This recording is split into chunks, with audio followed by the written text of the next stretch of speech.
할렐루야. 하나님께는 영광, 우리들에게는 은혜가 넘치는 귀한 시간이 되기를 바랍니다. 22년 전에 재미있는 설문조사 결과가 있었습니다. 사회 지도층에 대한 우리나라 사람들의 생각을 설문조사를 했는데 5가지 영역에 대해서 조사를 했습니다.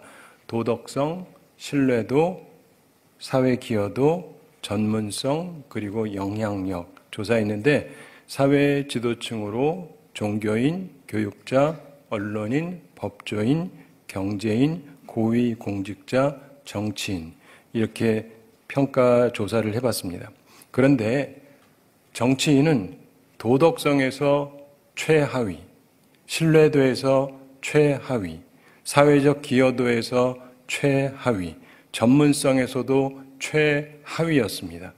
영향력만 제외하고는 모든 면에서 최하였다고 합니다. 지금은 어떨까요? 사람들은 인생을 살아가면서 기쁜 날보다는 슬픈 날이 많다고들 합니다. 기쁜 날을 다 합쳐보았자 며칠 되지 않는다고 하는 사람도 있습니다. 여러분은 어떠신지 모르겠는데 살면서 기쁨이 있는가 혹은 살기가 싫은가?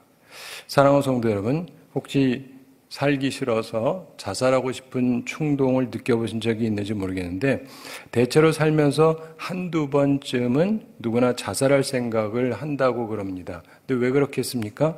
그만큼 삶이 기쁘지도 쉽지도 않기 때문입니다.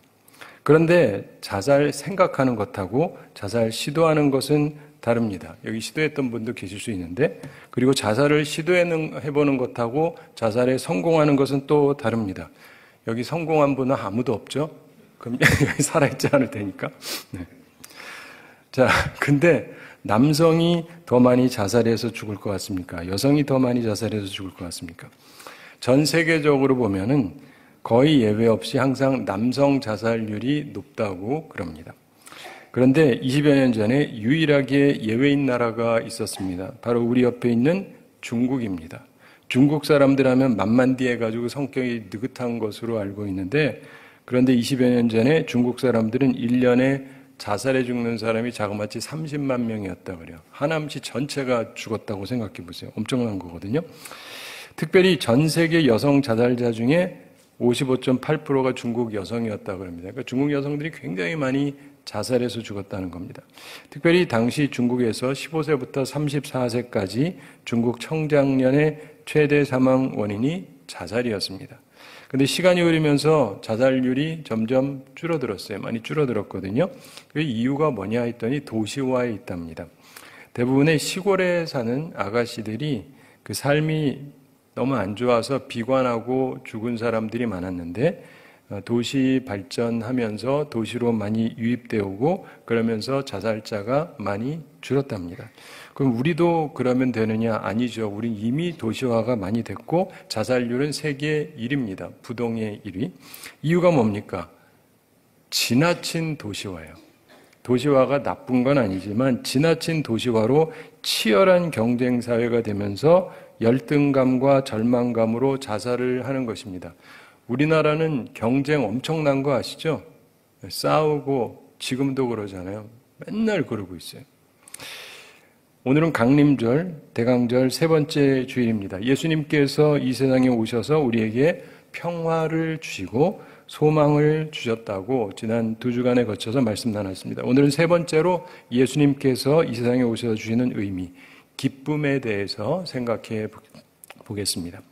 자, 우리 중에 기쁜 삶을 살고 싶지 않은 사람은 아무도 없을 것입니다. 다 기쁘게 살고 싶겠죠. 그러나 실제로 그런 삶을 사는 것이 쉽지가 않습니다. 왜 그러냐? 우리 주변에 기쁨을 빼앗아가는 요소들이 많이 있기 때문에 그렇습니다. 물론 동시에 기쁨을 주는 요소도 있죠. 따라서 중요한 것은 우리 삶 속에 기쁨을 잃게 하는 것들을 잘 극복하고 기쁨을 주는 것을 확보한다면 삶이 조금 더 복될 것입니다. 그런 차원에서 우리가 좀 생각해 보겠는데 우선 우리의 삶 속에서 기쁨을 빼앗아가는 것들 3가지를 생각해 보겠습니다. 무엇이 우리에게서 기쁨을 뺏어가느냐? 첫째는요, 약함이에요. 약함. 본문 3절 함께 읽어보겠습니다. 너희는 약한 손을 강하게 하며 떨리는 무릎을 굳게 하며. 아멘. 약한 손, 떨리는 무릎. 이게 약하다는 것을 뜻하지 않습니까? 이 세상은 힘에 의해서 좌우되는 경향이 많습니다.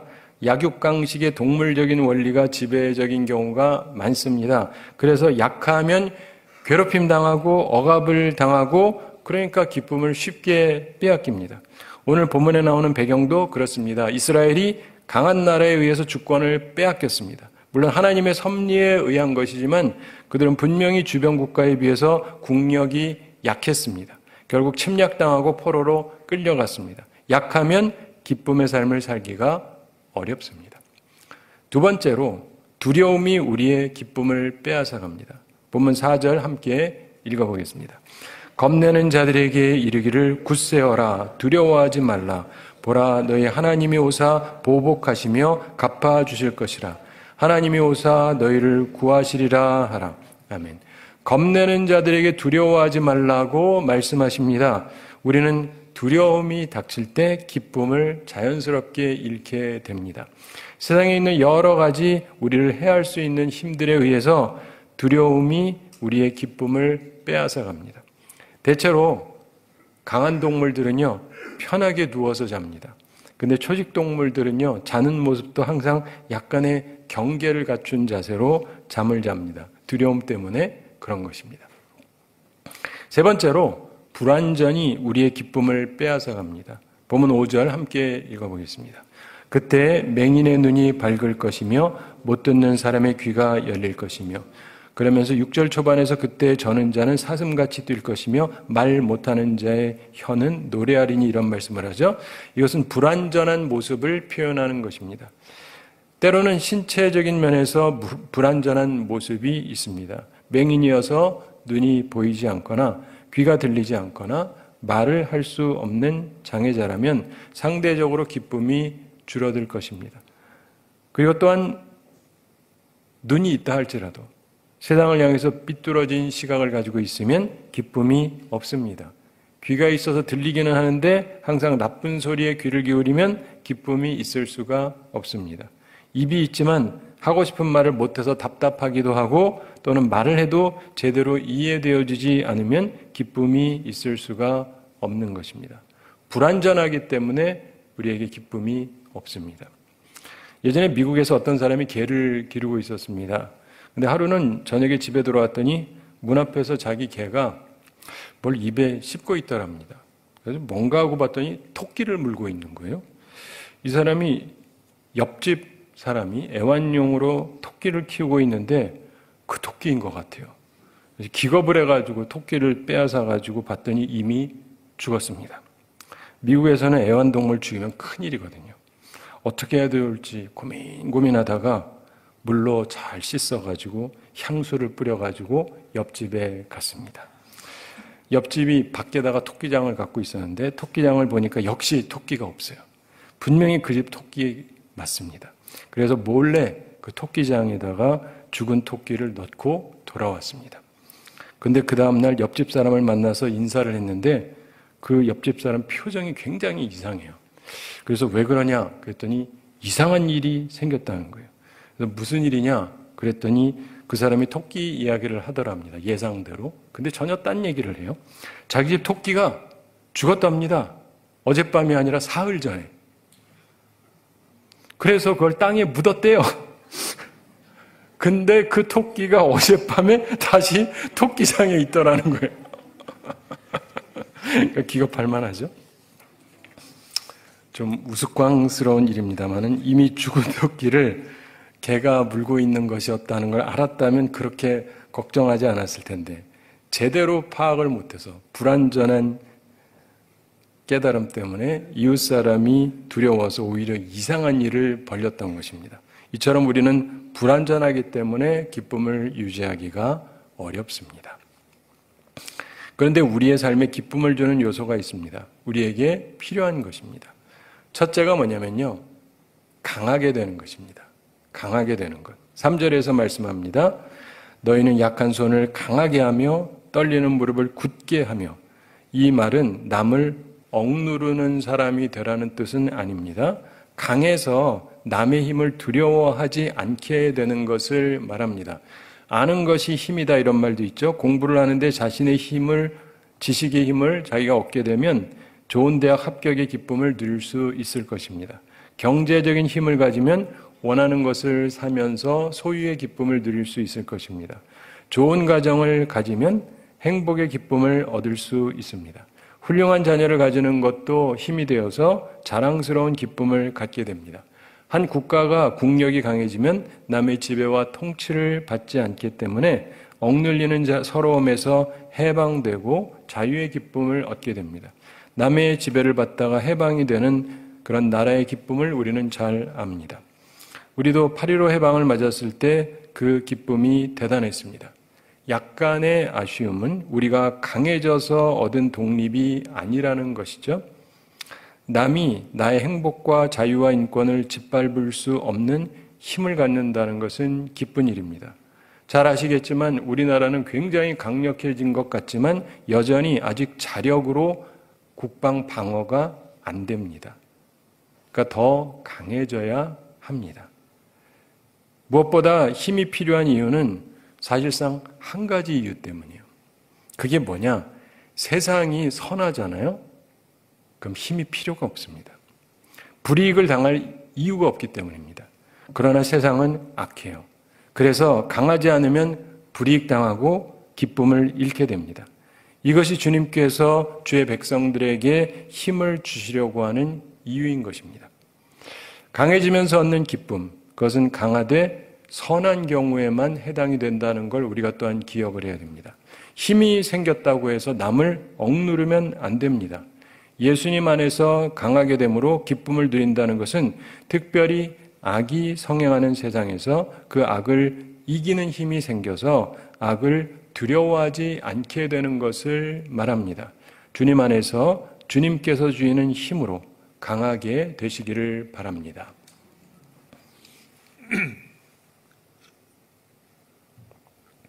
두 번째로, 온전해지면 기쁨을 누리게 됩니다. 세상은 강하기만 하다고 해서 다 되는 게 아닙니다. 강하면서도 약점이 많을 수가 있습니다. 강하면서 온전해지면 우리의 기쁨이 증가됩니다. 온전해진다는 것은 두 가지 측면에서 그렇습니다. 하나는 내가 온전해지는 것이고 다른 하나는 내 환경이 온전해지는 것입니다. 둘 다 필요합니다. 우선 5절과 6절 초반 말씀은 자신이 온전해지는 것에 대해서 말씀을 합니다. 5절에서 그때 맹인의 눈이 밝을 것이며 못 듣는 사람의 귀가 열릴 것이며 이렇게 말씀하고 6절 초반에서 그때 저는 자는 사슴같이 뛸 것이며 말 못하는 자의 혀는 노래하리니 이렇게 말씀합니다. 맹인이 보게 된다. 귀머거리가 들을 수 있게 된다. 벙어리가 말을 하게 된다. 그럼 그 기쁨은 이루 말할 수 없을 것입니다. 잘 걷지 못하던 사람이 걷는 걸 넘어서 뛸 수 있게 된다. 그러면 기쁠 수밖에 없습니다. 온전해지면 큰 기쁨이 있습니다. 내가 온전해지면 기쁨이 있어요. 우리 중에 이런 신체적 장애를 가진 분은 그리 많지 않지만 그렇다고 해서 몸만 성하다고 다 되는 게 아닙니다. 정신적으로, 영적으로 장애가 있으면 안 돼요. 거기서 온전한 모습을 우리가 다시금 얻게 되면 참 기쁘게 됩니다. 자, 간혹 말씀드립니다만 부정적인 시각 버리세요. 항상 긍정적으로 바라보시기 바랍니다. 부정적인 시각이 긍정적인 시각으로 바뀌면, 즉 시각이 온전해지면 삶에 기쁨이 생깁니다. 귀도 부정적으로만 듣지 말고 긍정적인 귀로 바뀌어야 됩니다. 내 아내나 남편이 하는 말 또는 다른 사람이 하는 말을 부정적인 측면으로만 듣지 말고 긍정적인 자세로 들을 줄 알아야 삶이 바뀌는 것입니다. 내 귀가 온전해져야 기쁨이 오는 것입니다. 내 입도 그렇습니다. 내 말이 부정적인 말만 하면 항상 삶이 고통스럽습니다. 그러나 긍정적인 말을 하면 온전해지면 삶의 기쁨이 오는 것입니다. 우리의 육체와 정신과 영혼이 모두 온전해져서 기쁨이 넘치는 삶을 살아가는 우리 모두가 되기를 바랍니다. 온전해진다는 것의 또 다른 측면은 환경도 온전해지는 것입니다. 나만 온전한다고 다 되는 게 아닙니다. 본문 1, 2절 그리고 6절부터 9절에 있는 말씀들이 모두 환경의 변화를 말씀합니다. 1절 함께 읽어보겠습니다. 광야와 메마른 땅이 기뻐하며 사막이 백합화 같이 피어 즐거워하며 환경이 온전해지는 것입니다. 2절도 함께 읽어보겠습니다. 무성하게 피어 기쁜 노래로 즐거워하며 레바논의 영광과 갈멜과 샤론의 아름다움을 얻을 것이라. 그것들이 여호와의 영광 곧 우리 하나님의 아름다움을 보리로다. 아멘. 환경이 온전해지는 것을 말씀하는 것입니다. 그리고 6절 후반과 7절에서도 같은 의미의 말씀을 합니다. 우선 6절 후반을 보면 이는 광야에서 물이 솟겠고 사막에서 시내가 흐를 것임이라 이렇게 말씀하는데, 광야에서 물이 사막에 시내가 흐른다, 이것은 나쁜 환경이 좋은 환경으로 변하게 된다, 이런 뜻입니다. 7절 함께 읽어보겠습니다. 뜨거운 사막이 변하여 못이 될 것이며 메마른 땅이 변하여 원천이 될 것이며 승냥이에 눕던 곳과 곳의 풀과 갈대와 부들이 날 것이며. 아멘. 이게 무슨 말이냐? 파괴적인 환경이 생명력 넘치는 환경으로 변화된다, 이런 말씀입니다. 여러분, 내 시각 바꾸는 게 중요하지만 내 시각만 바꾼다고 다 되는 게 아니에요. 나도 온전히 바뀌어야 되지만 내 환경도 온전히 바뀌어야 기쁨이 오는 것입니다. 아무리 좋다고 생각하면 뭐예요? 나쁜 걸. 따라서 환경도 바뀌어야 됩니다. 그런 은총을 입는 저와 여러분이 다 되기를 바랍니다. 세 번째로 우리 삶에 기쁨을 주는 요소는, 사실 이게 가장 중요한 점인데, 하나님께서 오심에 대한 기대를 갖는 거예요. 이게 무엇보다도 가장 중요한 것입니다. 약한 자, 두려운 자가 강해질 수 있는 이유가 무엇이냐? 그것은 바로 하나님께서 오신다고 하는 것 때문에 가능해지는 것입니다. 본문 4절에서 말씀합니다. 4절 함께 읽어보겠습니다. 겁내는 자들에게 이르기를 굳세어라, 두려워하지 말라.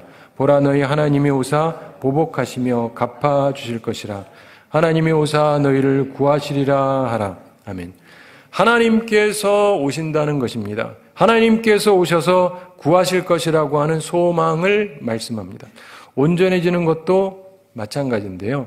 하나님께서 오시는 그때에 온전함이 이루어질 거라고 말씀합니다. 5절에서 그때에 맹인의 눈이 밝을 것이며 못 듣는 사람의 귀가 열릴 것이며 이렇게 말씀하죠. 여기서 그때란 하나님께서 오시는 때를 말씀합니다.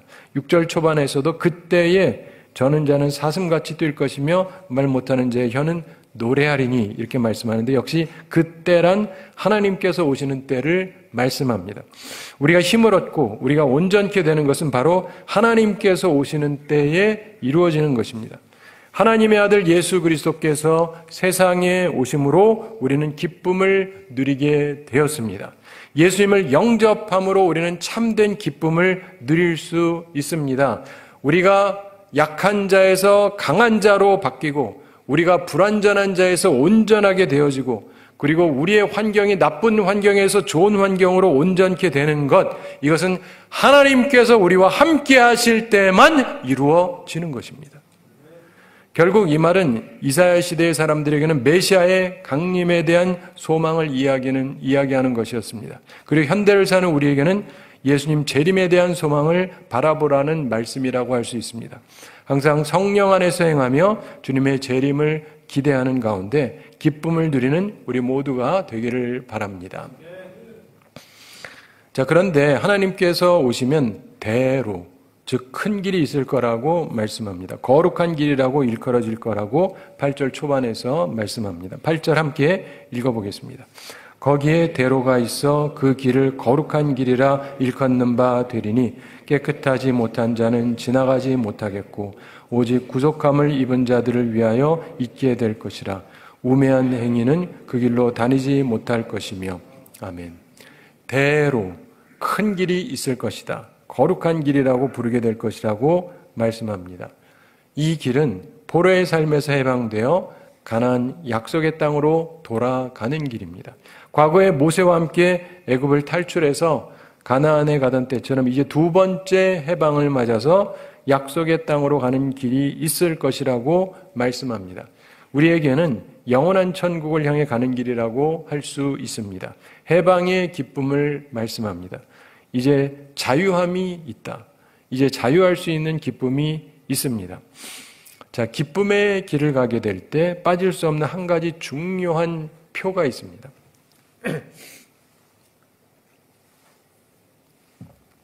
그것은 바로 찬양입니다. 1절에서 광야와 마른 땅이 기뻐하며 사막이 백합화같이 피어 즐거워하며 기쁨이 있다고 얘기하죠. 그러면서 2절 함께 읽어보겠습니다. 무성하게 피어 기쁜 노래로 즐거워하며 레바논의 영광과 갈멜과 사론의 아름다움을 얻을 것이라. 그것들이 여호와의 영광 곧 우리 하나님의 아름다움을 보리로다. 아멘. 여기서 기쁜 노래, 찬양이 있다고 말씀합니다. 또한 10절 초반에서도 여호와의 속량함을 받은 자들이 돌아오되 노래하며 이렇게 말씀합니다. 기쁨이 있어서 노래한다고 말씀합니다. 사실 우리의 삶의 찬양은 매우 중요한 요소입니다. 억지로 하거나 의무적으로 하는 노래가 아니라 기쁨이 넘쳐서 흘러나는 찬양이 있어야 합니다. 저는 대림절, 성탄의 계절을 맞으면 성탄 노래를 많이 듣고 많이 부릅니다.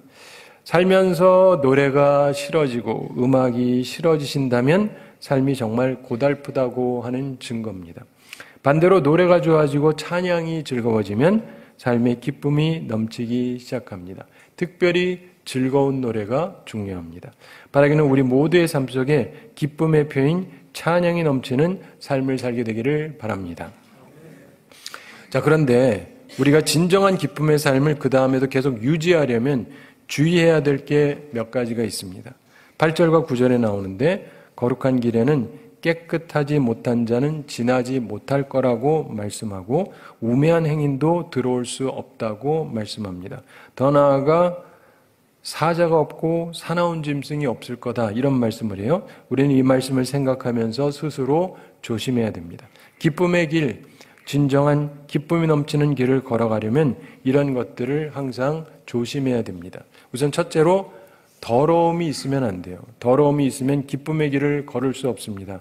8절에서 거기에 대로가 있어 그 길을 거룩한 길이라 일컫는 바 되리니 깨끗하지 못한 자는 지나가지 못하겠고 오직 구속함을 입은 자들을 위하여 있게 될 것이라.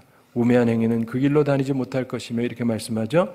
8절 중반에 깨끗하지 못한 자는 지나가지 못하겠고 이 말씀 아주 중요합니다. 우리가 예수님 알기 전에 어떻게 살았느냐는 사실 그리 중요하지 않습니다. 과거에 우리는 모두 깨끗하지 못한 사람들이었습니다. 죄인이었고 모두 더러운 사람들이었습니다. 그러나 예수님을 나의 주님과 구세주로 받아들인 후에 우리의 삶은 이제는 구별되어져야 하는 것입니다. 하나님께서는 하나님의 백성에게 거룩하라고 명하십니다. 내가 거룩한 것처럼 너희도 거룩하라고 말씀하십니다. 거룩하다는 것은 구별되었다 이런 말이에요. 네. 다르다는 것입니다. 우리는 삶 속에서 세상 사람들하고 분명하게 다름이 있어야 됩니다. 그리스도인이 되고 나서 거룩함을 갖지 못하신다면 죄송하지만 하나님께서 주시는 놀라운 기쁨 누리기 어렵습니다. 따라서 우리는 항상 정결한 삶을 살기 위해서 노력해야 합니다. 물론 항상 우리가 실수합니다. 그런데 그럴 때마다 다시금 주님 앞에 우리 잘못을 고백하고 새로운 각오로 살아가야 됩니다. 매주일 우리가 주님 앞에 와서 고백의 시간을 갖고 예배를 드릴 때 그렇게 하면서 떠날 때는 다시금 정결한 심정으로 세상에 나아가야 하는 것입니다. 그렇게 스스로를 정결하게 하지 않으면 우리가 예수를 믿는다고 하지만 기쁨을 유지하기가 어렵습니다. 예수님 안에 있는 기쁨을 누리려면 항상 우리 모습을 점검하고 정결하게 하기 위해서 힘써야 하는 것입니다. 우리 모두 정결한 심정으로 하나님께서 주시는 기쁨을 항상 소유하고 살게 되기를 바랍니다. 두 번째로 주의해야 되는 것이 있습니다. 우매함입니다. 신앙생활에서 기쁨의 길을 걸어갈 수 없게 하는 게 우매함인데 8절 후반에 우매한 행위는 그 길로 다니지 못할 것이며 이렇게 말씀하죠. 우매한 행위란 악하고 어리석은 사람을 뜻합니다. 악하고 어리석으면 기쁨의 길을 갈 수 없습니다. 그와 달리 항상 지혜롭고 선한 삶을 살기 위해서 우리를 점검해야 합니다. 예수님께서 뱀처럼 지혜롭고 비둘기처럼 순결하라고 말씀하셨습니다. 그렇게 살아야 됩니다. 그러나 간혹 반대로 하는 사람이 있어요. 뱀처럼 간교하고 비둘기처럼 멍청한 사람들이 있습니다. 그렇게 사시면 기쁨을 가지고 살 수가 없습니다. 우매함, 악하고 어리석음 반드시 버려야 합니다. 세 번째로 사나움을 조심해야 됩니다. 9절 함께 읽어보겠습니다. 거기에는 사자가 없고 사나운 짐승이 그리로 올라가지 아니하므로 그것을 만나지 못하겠고 오직 구속함을 받은 자만 그리로 행할 것이며. 아멘. 거기는 사자가 없다. 사나운 짐승이 그리로 올라가지 아니한다. 이렇게 말씀합니다. 당연한 이야기지만 사나운 마음이랑 기쁨을 함께 품을 수는 없어요. 여러분 이제 그런 재주 가진 분은 아무도 없을 것입니다. 주님 안에서 기쁨의 삶을 살려고 한다면 사나움을 우리 속에서 제거해야 합니다. 마음속에서 우리 가운데 사나움을 허용하면 안 되는 것입니다. 이렇게 할 때 10절 후반의 말씀이 실현이 됩니다. 10절 함께 읽어보겠습니다. 여호와의 속량함을 받은 자들이 돌아오되 노래하며 시온에 이르러 그들의 머리 위에 영영한 희락을 띠고 기쁨과 즐거움을 얻으리니 슬픔과 탄식이 사라지리로다. 아멘. 머리 위에 영원한 희락을 띠고 기쁨과 즐거움을 얻을 것이다. 그리고 슬픔과 탄식이 사라지게 될 것이다. 이게 하나님의 말씀이에요. 이런 기쁨과 즐거움을 누리며 슬픔과 탄식이 사라지는 삶을 살아가는 우리 모두가 되기를 바랍니다.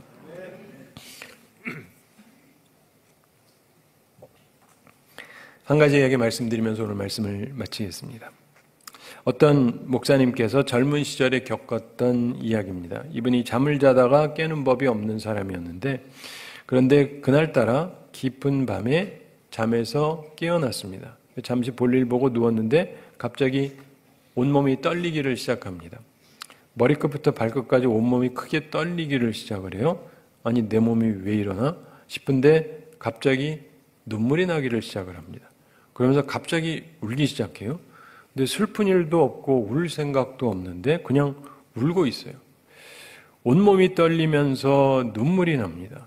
도대체 왜 이러나 싶은데 갑자기 자기가 부르던 어느 찬양이 떠오릅니다.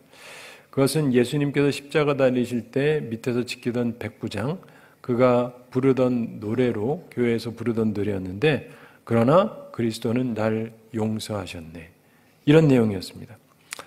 그날 이분은 오랜 시간 동안 신비한 감격 속에 있었습니다.